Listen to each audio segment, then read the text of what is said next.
নমস্কার সবাইকে, সুন্দরবন ডায়েরির আরও একটি নতুন পর্বে অনেক অনেক স্বাগত জানাই। আর এখন সকালবেলা সকলকে শুভ সকালের অনেক অনেক শুভেচ্ছা। কালকে পর্বে আমি বলছিলাম যে একটু জাল পাতলে ভালো হতো, তো সেই বলা হলো আর তার পরপরই কিন্তু মাঠে জাল পাতা হলো। আর সারা রাত্রি বৃষ্টি, সকাল থেকেও বৃষ্টি এক নাগারে হয়ে যাচ্ছে। সেই আগের মতো পুকুর ঘাট সব ডুবে গেছে। কালকে বাড়িতে এসেছিলাম বলে পারা, নাহলে আজকে যদি ভাবতাম যে বৃষ্টি হচ্ছে কালকে যাবো, তো এই বৃষ্টি থামার না, এই সব জায়গাতেই হচ্ছে।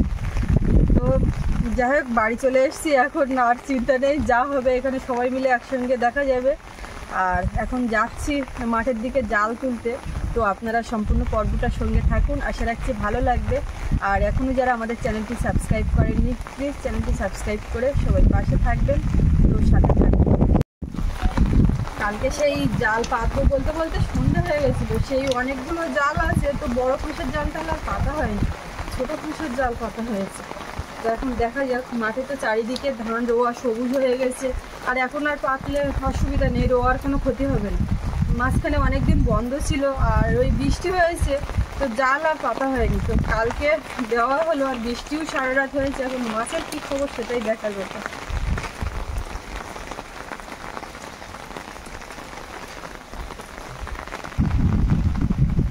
পুরো পুকুরের এই যে আপ্যায়নের এ মাথার পুকুরের এই পাড় পুরো জলে ডুবে গেছে এই বড় বৃষ্টিতে।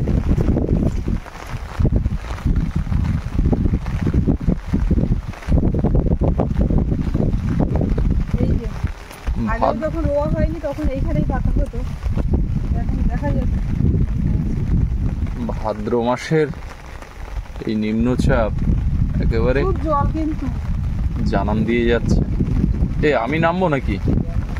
আমি নামবো, অলরেডি তো নেমে গেলাম, ভিজেই তো গেলাম। তো যাও।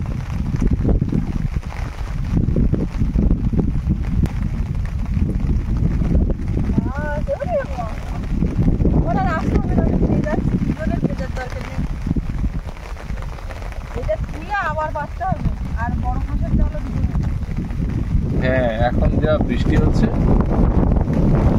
জাল পাতলেই মাছ পড়বে, প্রচুর মাছ। মাঠে যা জল হয়েছে, এই জল আবার ওই আমাদের ওই সামনের পাড়ায় যে কংক্রিটের রাস্তা আছে, ওই রাস্তার ফাঁকে ফাঁকে সব ওই গেট করা আছে ছোট ছোট পাইপ দিয়ে জল বের করার। এই ঘেরের জল ওই ঘেরে চলে যাবে, গিয়ে একটা ড্রেন দিয়ে ওই জলটা দত্ত নদীর আগাতে আমাদের যে সুইচ গেট আছে ওখান দিয়ে নদীতে বেরিয়ে যাবে। আর আকাশ দেখুন, অন্ধকার হয়ে আছে।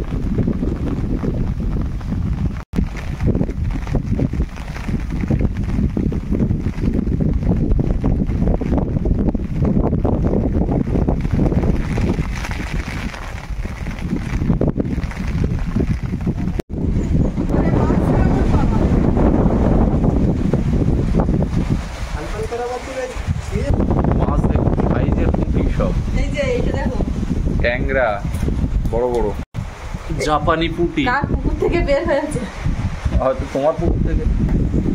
জাল কিন্তু দুটো ছিল, এই জালে আবার ট্যাংরা বড় সাইজের। এটা এই পাশে মাঠে পাতা হয়েছে ট্যাংরা, এটা এদিকে ট্যাংরা আছে, এদিকে পুঁটি, এদিকে বড় বেলে মাছ, পুঁটি, কই মাছ, এখানে কই, আবার কই, এখানে আছে খোলসে, খোলসে, আর একটা জালে ট্যাংরা আছে, পুঁটি আছে। এখানে এক জায়গায় কতগুলো পুঁটি বেঁধেছে, অনেক মাছ বেঁধেছে।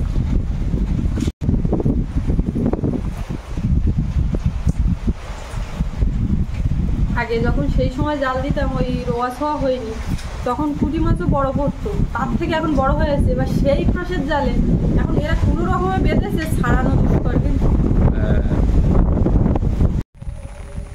ফুল গাছটা একদম কাত হয়ে গেছে, কালকে রাত্রি বেশ ঝড়ও হয়েছে, বৃষ্টিও হয়েছে। তো এইটা একটু সোজা করে দিই, আর মাছ টোটালে কতটা পেলাম সেটাও আপনাদেরকে দেখাচ্ছি।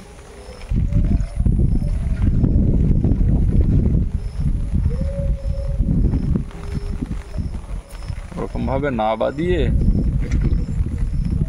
ওর গোড়াটা একটু নিচু করে দাও।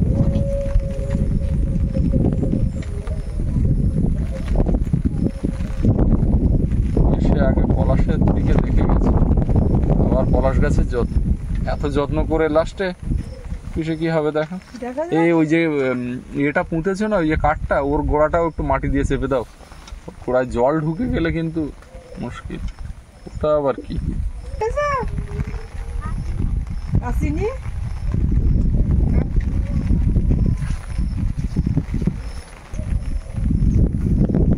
এই যে ঝোড়ো হাওয়া হয়েছে না, তো রাত্রি ভালোই ঝড় হলো। টিনের ঘর তো বোঝাও যাচ্ছিল যে কি পরিমাণে ঝড় হচ্ছে। গোড়া ফাঁক হয়ে গেল, গোড়াটা মাটি দিয়ে চেপে দাও। আর একটু সাইড দিয়ে মাটি দরকার হয় উপরে দাও, দূরের থেকে দাও।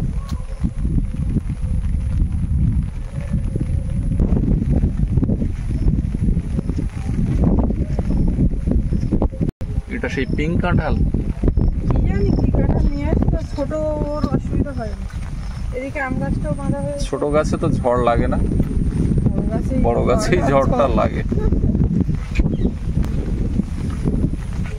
এবারে শুকনো ঠান্ডা পড়লে এই কচু বাগানের এই ঘাসগুলো পরিষ্কার করে প্রচুর এই পিলে তুলতে হবে, মানে খড় দিয়ে মাটি দিয়ে প্রচুর ফুল টুল হয়নি। হাটের থেকে ভেবেছিলাম যে প্রচুর ফুল আনবো, বলি যে রান্না করার লোক নেই, কে প্রচুর ফুল কাটবে।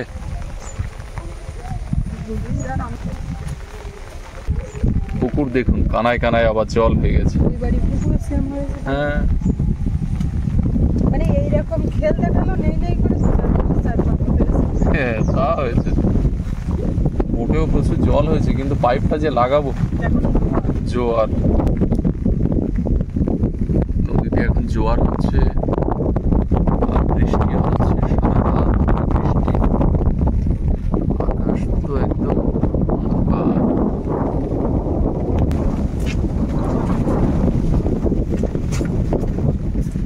এধারে এই যে ফুল গাছগুলো লাগানো হয়েছিল ঘাসের মধ্যে, ঘাস পরিষ্কার করে দেওয়া হয়েছে, ফুল গাছগুলো সব চেহারা হয়ে গেছে। এবারে একটু সার দেব এই ফুল গাছগুলোতে। পূজার কাছাকাছি সময়ে আশা করি ফুল আসবে। আর সুপারি গাছগুলো এই বর্ষাতে দারুণ কাজ দিয়েছে, চারাচুরি এখানে যা লাগানো ছিল। টিনটা উড়ে এসছে না, তোমার মাছা তো জল উঠে গেছে। কতবার যাচ্ছে পুঁইশাকের ভরসা আমি আর করি। এই টিন ঝড়বেলায় কারোর গায়ে টায়ে লাগলে এই না সব উল্টে পাল্টে।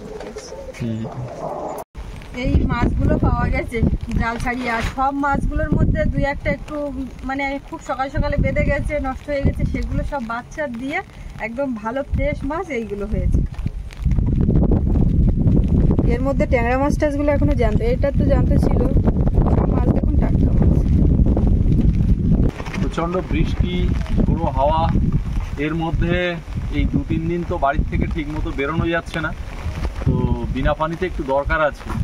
এখন এই বৃষ্টি মাথায় ছাতা নিয়ে চলে যাচ্ছি। কমলটা ওখানে আছে, ফোন করছে। আর ওখানে কি পঞ্চায়েত থেকে কারা এসছে, বাড়ির ক্রমিক নাম্বার টাম্বার দেওয়ার এরকম একটা কি ব্যাপার আছে, ফোন করলো, বললো তুই আয়। তো আমি এখন যাচ্ছি ওদিকে, আর সুস্মিতা এদিকে রান্নাবান্না করতে থাকুক, আমি ওদিক দিয়ে ঘুরে আসছি।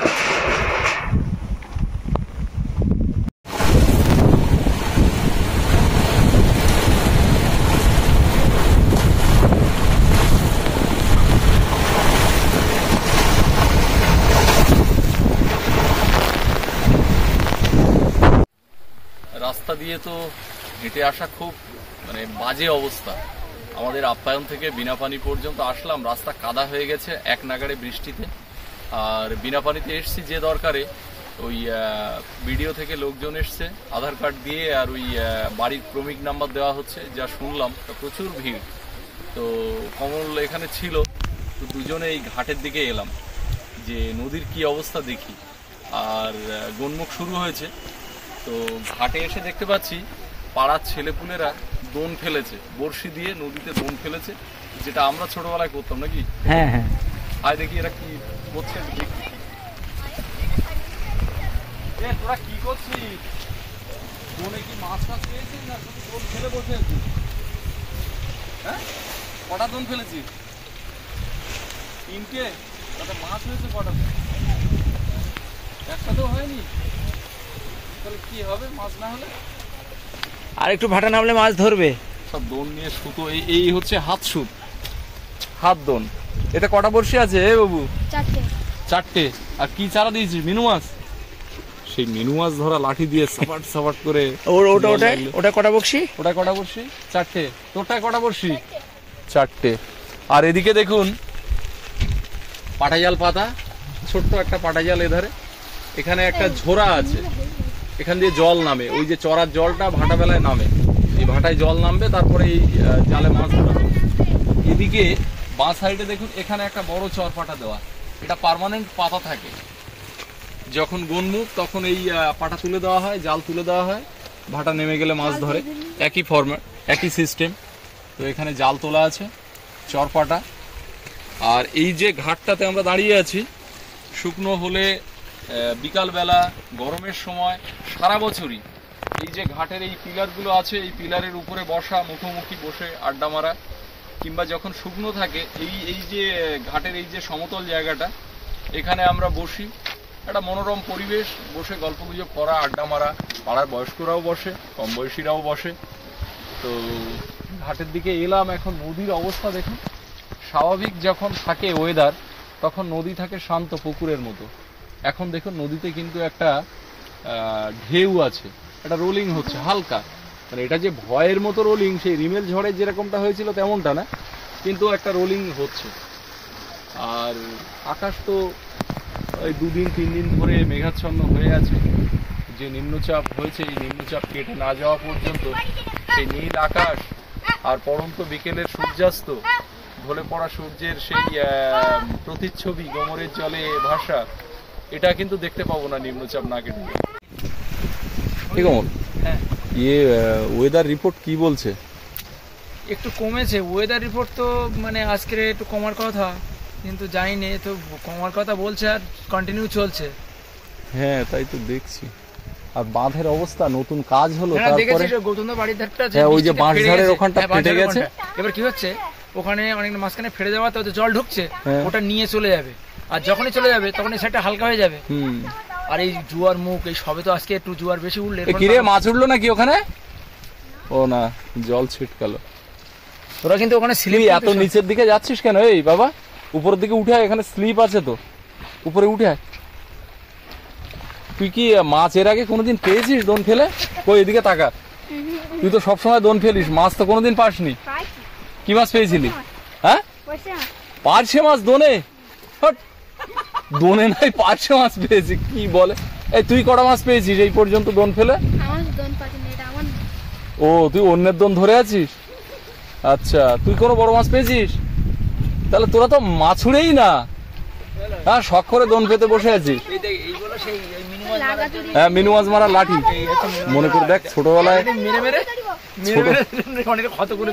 ছোটবেলায় এই মাছ, এই এরকম বাইনের লাঠি নিয়ে সাপাট সাপাট করে, হ্যাঁ, মিনু মাছ মেরে, সেই মিনু মাছ দিয়ে চারা করা হয়। ওদের মধ্যে দিয়ে নিজেদের ছোটবেলাটা দেখা যায়। একদম একদম। এখানে জাল তোলা হচ্ছে, যে পাটা জালটা দেখাচ্ছিলাম, এই যে ঘাটের পাশ দিয়ে এখন জল নেমে যাচ্ছে। ওদিকে তো একটা নেট দেওয়া আছে জাল, আর এখানে একটা জাল দেওয়া আছে। আর এই যে উপরের অংশ, এই যে চড়া, এই বনভূমির জলটা নেমে আসে। ওই দেখুন ছোট্ট একটা ঝোড়া মতো হয়ে এসছে, একটা জায়গা ডাউন আছে, সেই জায়গা দিয়ে জলটা নামছে উপরের অংশে। এই যে জালটা দেওয়া আছে, এই জলটা তাড়াতাড়ি নেমে যাবে। তো মূলত চিংড়ি, পার্শে, কখনো কখনো বড় মাছও আসে। তো এখানে ওই প্রাথমিকভাবে মাছ ধরাটা শুরু হয়েছে। পার্শের বাচ্চা। আমরা লাহারিপুরের একটা প্রত্যন্ত নদীর উপকূলের দিকে এগিয়ে যাচ্ছি। তো পাকা রাস্তা ওইখান পর্যন্তই ছিল, তারপরে মাটির রাস্তা, ওখানে বাইকটা রাখা হয়েছে। এখানে একটি পরিত্যক্ত বোটের রং দেখে যা মনে হচ্ছে এটা ফরেস্ট ডিপার্টমেন্টেরই বোট, এবং উপরে যে ফরেস্টের যে পতাকা সিম্বল সেটা অবশ্যই বোঝা যাচ্ছে এটা বন দপ্তরের বোট। সাইডে জঙ্গল এবং যে ঝোড়া আকারে গিয়েছে জলটা, এখানটা জোয়ার ভাটার সময় ওঠানামা করে। তার অপোজিট সাইডে মাঠে ধান চাষ হয়েছে, সেখানে খোয়ালি করছেন। আর প্রাকৃতিক দুর্যোগ চলছে, অর্থাৎ নিম্নচাপের বৃষ্টি হচ্ছে। আমরা হাঁটতে হাঁটতে এগিয়ে যাচ্ছি। আমরা একটা কাঁকড়ার খুঁটিতে যাব। সুন্দরবনের গভীর জঙ্গলে যে সমস্ত মৎস্যজীবীরা কাঁকড়া ধরতে যান, সেই কাঁকড়াগুলো এখানকার যে আড়তদাররা কিনে নেন। কেনার পরে কিছু কাঁকড়া সরাসরি চালান করে দেওয়া হয়, আর কিছু কাঁকড়া যেগুলো খোলস পাল্টায় বা অপেক্ষাকৃত দুর্বল সেই ধরনের কাঁকড়া, অথচ সাইজে বড়, সেই ধরনের কাঁকড়া কিনে এইরকম একটা চেম্বার করে, ছোট ছোট খোপ করে চেম্বার করা হয়। সেখানে কাঁকড়াগুলোকে একটা গোন বা দুটো গোন, এক গোন সমান প্রায় একটা পক্ষকাল রাখা হয়। তারপরে এই কাঁকড়া গ্রেড করে বিদেশে চালান করা হয়। তো তাতে করে বেশ ভালোই মুনাফা অর্জন হয়। আর এই কাঁকড়া চেম্বারগুলো তৈরি হয় মূলত নদীর ধারে, যেখানে জোয়ার ভাটা অনায়াসে কৃত্রিমভাবে করানো যায় চেম্বারগুলোতে। আমাদের সামনে কিন্তু দেখা যাচ্ছে যে ছোট্ট নদী, এটা দত্ত নদী, আর ওপারে বাঘের জঙ্গল। আমরা চলে এসেছি সেখানে। আর এই যে ঘরটি দেখা যাচ্ছে, এই চেম্বারের যিনি মালিক তিনি এই ঘরটি নির্মাণ করেছেন। তারই আমন্ত্রণে আমরা এখানে এসেছি। এখন প্রায় বিকালবেলা, তো একটু দরকারও ছিল। তো এখানকার পরিবেশটা অসাধারণ।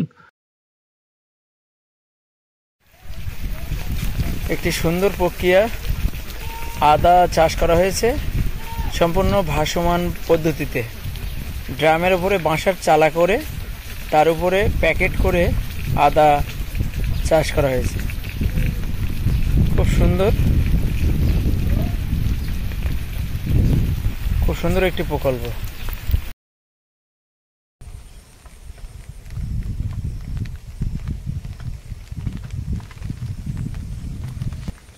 আজকে পর্বটা শুরু করেছিলাম একেবারে সকালবেলা, আর এখন কিন্তু সন্ধ্যা হয়ে এসছে।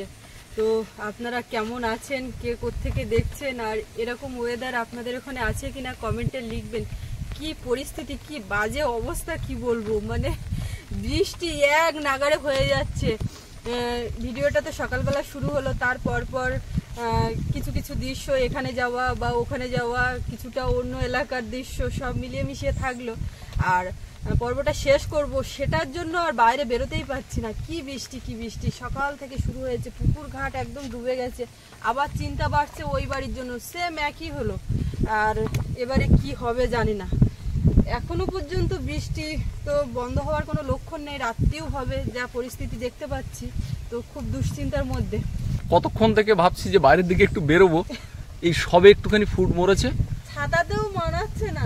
হাওয়া হচ্ছে, এখন একটু হাওয়াটা মনে হচ্ছে হাওয়া হচ্ছে, একটু আগে ঝড় হচ্ছিল। আর এই টিনে বাড়ি খাচ্ছে, মানে আর ছাতা দিচ্ছে। পুকুরের জল তো মোটামুটি কানায় কানায় বইছে। আমার ওই লাউ গাছে আর লাউয়ের আশা এবছর বাদ দিতে হবে। কেন, লাউ গাছের গোড়ায় এখনো জল ওঠেনি? তো ও কতবার ওইরকম যদি ডুবে যায় আর হয়।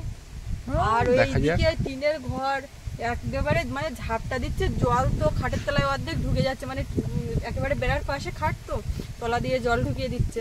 তো কেউ একজন কমেন্ট করেছিলেন, দেখছিলাম যে এত পাকা ঘর বাঁধলে নিজেদের জন্য কেন বাঁধলে না, নিজেদের জন্য বাঁধলে না গো।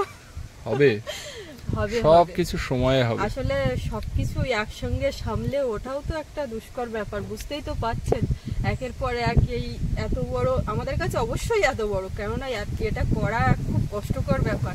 তো ওদিকে 7টা রুম থেকে এই রাস্তা থেকে ডাইনিং এত কিছু করার পরে এখন মনে হচ্ছে যে আমাদের জন্য ওই টিনের ঘরই ঠিক আছে, একটু কষ্ট করে থাকি, তারপরে যদি ওপরওয়ালা চায় নিশ্চয়ই আমরাও পাকা ঘরে থাকতে পারবো। আর যেটা আপনারা বলেন যে এরকম ঝড় ঝাপটা বৃষ্টি হলে পাকা ঘরে গিয়ে থাকতে পারবো, অট্টালিকাতে থাকার ইচ্ছা আমার নেই। আসলে আমাদের কি মনে হয় যে এই ঘরগুলো, একদম সত্যি কথা, মনের কথা, যে এই ঘরগুলো বেঁধেছি অন্য মানুষজন আসবে তাদের জন্য, আমাদের জন্য তো বাঁধেনি। এবার আমরা দুদিন গিয়ে ওই ঘরের থেকে আরাম নিয়ে এসে আবার যখন গেস্ট আসবে আবার বেরিয়ে আসবো, একটা কেমন লাগে। দালান বাড়ি একটা ভালো ঘর বাড়ি অবশ্যই করা দরকার, করব, ইচ্ছে আছে ভবিষ্যতে। সেটা হচ্ছে ঝড় না, আমার স্বপ্ন নেই, ঝড় ঝঞ্ঝা প্রাকৃতিক বিপর্যয়ের থেকে রক্ষা পাওয়ার জন্য, কিন্তু বড় একটা বাড়ি করে আর তার পাশে একটা খড়ের ঘর করব, যে ঘরে আমি বাস করব। এটা কিন্তু একদম সত্যি কথা, মানে ভিডিও বলছে বলে তার জন্য না, ও বরাবরই ওর একটা মাটির দেওয়াল আর খড়ের ঘর ও থাকবে। এখন এখানেই তাই বলে যে শুকনো হলে পুকুরের ওপারে একটা খড়ের ঘর বাঁধবো আমি থাকার জন্য, তো সারা বছর ওখানে থাকবো, ঝড় ঝাপটা এলে তখন ওই ঘরে গিয়ে উঠবো, তাহলে তখন ঢুকতে দেবো না। তো আমার কিন্তু একটু ইচ্ছে আছে যে ঠাকুর যদি দিন দেয় একটু পাকা ঘর বাড়িতে থাকারও ইচ্ছে জাগে, দেবে দিন দেবে। আকাশ দেখুন পুরো কালো হয়ে আছে, কিচ্ছু নেই। আমার মনে হচ্ছে এবছরের সর্বশেষ বড় নিম্নচাপ এটাই। তো কি ওয়েদার রিপোর্টটাও দেখার সময় পাইনি, সারাদিন এদিক ওদিক করে বেড়াচ্ছি, তো কখন কি কাটবে জানি না ওয়েদার। একেবারে সন্ধ্যা হয়ে গেল, এবারে সন্ধ্যেবাতি দেবো, সব বাড়ির শাকের আওয়াজ ধ্বনি শোনা যাচ্ছে, বেরোনোই যাচ্ছে না বাইরে, কি অবস্থা। আর এদিকে নদীর দিকে দেখতে আসলাম একটুখানি, এখন তো ভাটা আছে, রাতের জোয়ার হবে, জল বাড়ছেও সেরকম। আজকে ওই ঢেউটা দেখেছিলে, সকালবেলার ঢেউ ছিল, ওটা কমল ওটা তুলে রেখেছিল ঘাটের থেকে। আর এই যে ঝড় বৃষ্টি হলে দুশ্চিন্তা কিন্তু আমাদের নদীর দিকে, কারণ যেখানে রুগ্ন নদী বাঁধ সেখানে ভয় থাকে, আর গনমুখ শুরু হয়েছে, তাছাড়া বোটটা এখানে আছে, কি অবস্থা, কখন কি হয়, তো সব মিলিয়ে দুশ্চিন্তার শেষ নেই। বোটে জল হচ্ছে, মাঝে মধ্যে গিয়ে পাইপ লাগিয়ে দেওয়া হচ্ছে, এসব চলছে। অন্ধকার হয়ে গেছে, কোনো জনপ্রাণী নেই রাস্তাঘাটে। তো আমরা তো এই প্রাকৃতিক দুর্যোগের মধ্যে আছি, সকাল থেকে সারাদিনের আপডেট এই দিলাম, আর রাত্রিবেলাতে কি হচ্ছে না হচ্ছে সেটা আগামীকাল জানাবো। আর আপনারা কে কেমন আছেন আমাদেরকে কমেন্টে জানাবেন, আর সবাই ভালো থাকবেন। দেখা হচ্ছে আগামীকাল, আর এতক্ষণ সাথে থাকার জন্য সকলকে অনেক অনেক ধন্যবাদ।